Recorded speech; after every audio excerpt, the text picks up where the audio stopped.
देवाशीष अपहरण व हत्याकांड का हुआ खुलासा। 25 लाख की फिरौती के लिए की गई थी वारदात। मुख्य आरोपी अमन कुमार वत्स गिरफ्तार। सब गेमन कॉलोनी के क्वार्टर में दफनाया गया था।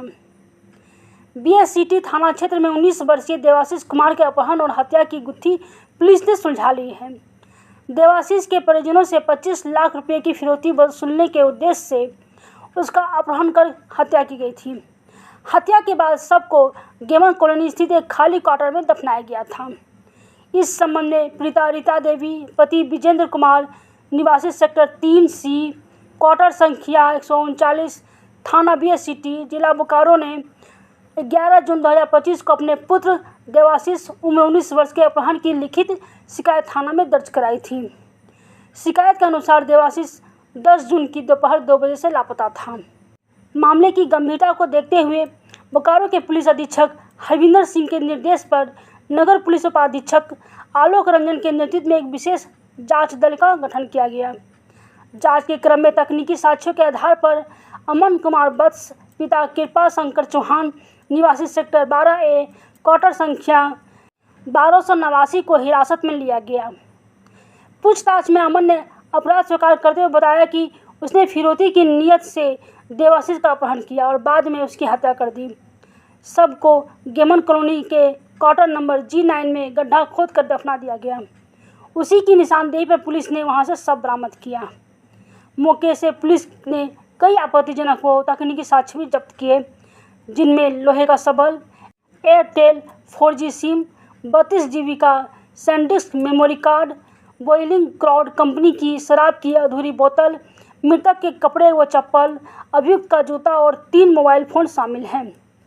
छापामारी दल में थाना प्रभारी संजय कुमार, शैलेंद्र पासवान, महती बोयपाय, जितेश कुमार सहित कुल 9 पुलिसकर्मी शामिल थे। फिलहाल पुलिस अन्य संभावित सहयोगियों की संलिप्तता को लेकर गहन पूछताछ और साक्ष्य संकलन में जुटी हुई है।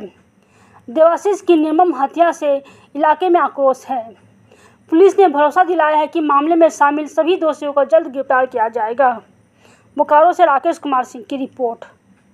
कल दिनांक 11/6/2025 को जो कांड की कंप्लेनेंट है रीता देवी, उनके द्वारा एक आवेदन दिया गया था बीएससीटी थाना में, जिसमें उनके द्वारा बताया गया था कि उनका पुत्र देवाशीष वो 10 तारीख से जो है कहीं लापता है। इसके बारे में पता नहीं चल रहा है और उनको शक था कि किसी के द्वारा उनको शायद किडनैप कर लिया गया है। उनके आवेदन पर जो है एक इसको जांच करते हुए, फर्दर इन्वेस्टिगेट करते हुए एक कांड भी दर्ज किया गया था और उसी के क्रम में जो है अलग अलग सोर्सेज से पता करते हुए, टेक्निकल ह्यूमन सोर्सेज से पता करते हुए हमारी टीम जो है कल एक जो हमारी एसआईटी का गठन हुआ था हमारे डीएसपी साहब के नेतृत्व में, वो टीम जो है कल इस कांड के जो मुख्य अभियुक्त है अमन कुमार वत्स, उनको कल उन तक पहुंची और उन्होंने उनके कन्फेशन में उन्होंने बताया कि जो लापता व्यक्ति थे देवाशीष, उन्होंने उसकी मर्डर कर दिया है और वहीं पर जो है गेमन कॉलोनी में एक क्वार्टर में जहां वो रहता था वहीं पर उसको दफना दिया है। तो उनकी निशानदेही पर जो जो मृतक हैं, जो लापता व्यक्ति थे देवाशीष, उनकी बॉडी को रिकवर किया गया है, मजिस्ट्रेट की प्रेजेंस में उसको एक्सह्यूम किया गया है और साथ ही वहां पर कुछ चीजें बरामद की गई है। जो खोदने के लिए जो सब्बल का प्रयोग किया गया था उसको उनकी निशानदेही पे बरामद किया गया। जो शराब की बोतल जिसमें उन्होंने मृतक को शराब पिला के नशे में वो कर दिया ताकि वो उसको इजीली हैंडल कर पाए, वो बॉटल बरामद हुई है। जो मृतक है उसका मोबाइल फोन का जो सिम था जिससे लास्ट टाइम घर से बात हुई थी, वो सिम भी इन्हीं से बरामद हुआ है इनकी निशानदेही पर। एक मोबाइल फोन, 3 मोबाइल फोन बरामद हुआ है, मृतक का मोबाइल फोन, जो ये अभियुक्त है उसका मोबाइल फोन और एक मोबाइल फोन एक्स्ट्रा बरामद हुआ है। उसके अलावा जो कपड़े हैं मृतक के, वो भी उनकी निशानदेही पर, अभियुक्त की निशानदेही पर गिरफ्तार हुए। और ये जो है आप देखिएगा तो लगभग कल सुबह आवेदन हुआ और कल रात तक आप जानते हैं कि इसका उद्भेदन होकर जो है ऑलमोस्ट सारी चीजें हो गई थी। पीओ पर सभी लोग थे, हम भी वहां गए थे देखने के लिए कि क्या से हो रहा है। मजिस्ट्रेट की प्रतिनियुक्ति भी की गई थी ताकि सब चीजें उनके सुपरविजन में, उनके प्रेजेंस में हो।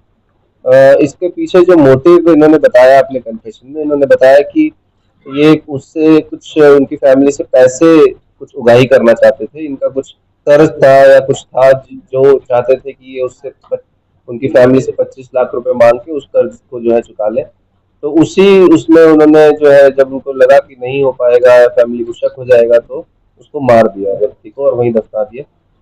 इस जो छापामारी दल था उसका नेतृत्व हमारे डीएसपी साहब कर रहे थे, श्री आलोक रंजन, सिटी डीएसपी। उसके अलावा इसमें इंस्पेक्टर संजय कुमार, थाना प्रभारी sector 4, sub inspector Shailendra Paswan, sub inspector महती बोयपाय, सब इंस्पेक्टर जितेश कुमार, आरक्षी योगेंद्र रजक, आरक्षी इलियास अंसारी, आरक्षी राजीव कुमार, आरक्षी विजय कुमार सिंह, आरक्षी मदन प्रसाद, आरक्षी सिद्धेश्वर प्रसाद सिंह, ये सभी छापामारी दल में शामिल थे। काफी जल्दी इस कांड का उद्भेदन हुआ है और अभी हम लोग और भी इसमें जांच पड़ताल और पूछताछ कर रहे हैं। यदि इसमें इनके साथ कोई और व्यक्ति था तो उसके बारे में भी हम पता करने का पूरा प्रयास कर रहे हैं। अगर कुछ आगे एविडेंस या कुछ भी क्लू मिलेगा तो इस पे और कार्रवाई होगी और छापामारी होगी। घर किसका था जहाँ पर दफनाया था इसको? ये एक अबैंडन घर था। इन्होंने बताया कि किराए पे किसी से लिया था, इन्होंने ऑनलाइन कुछ किसी तरीके से लिया है, वो भी हमें इन्वेस्टिगेशन में पूरा डिटेल्स आगे खुलेगा। बट अभी के लिए तो यही बताया इन्होंने कि ऑनलाइन किसी से इन्होंने किराए पे लिया और वहीं रह रहे। युवक क्या करता था?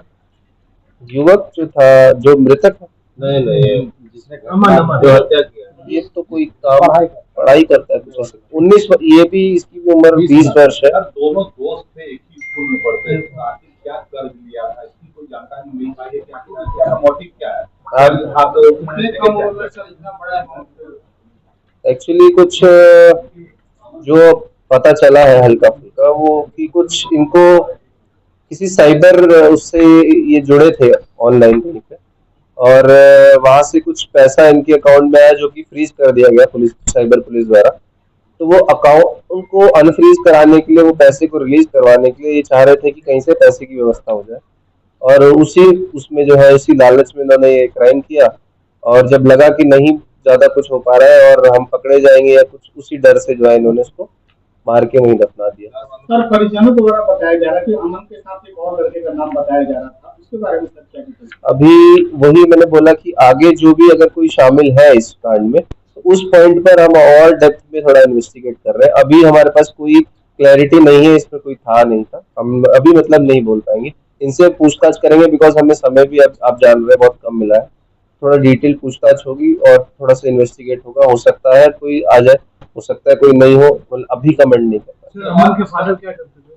किसके? अमन के फादर जो मरा है, जो पकड़ा है, ये इसके फादर उड़ीसा में किसी कंपनी में, उड़ीसा में जो मरा, अच्छा, इलेक्ट्रो स्टील में वर्क करता, प्राइवेट वर्क इसी का यही नॉर्मल रूटीन में यूज करता था। जो ये व्यक्ति पकड़ा है वही नॉर्मल रूटीन में एक्स्ट्रा फोन रखे हुए था घर पे बात करता।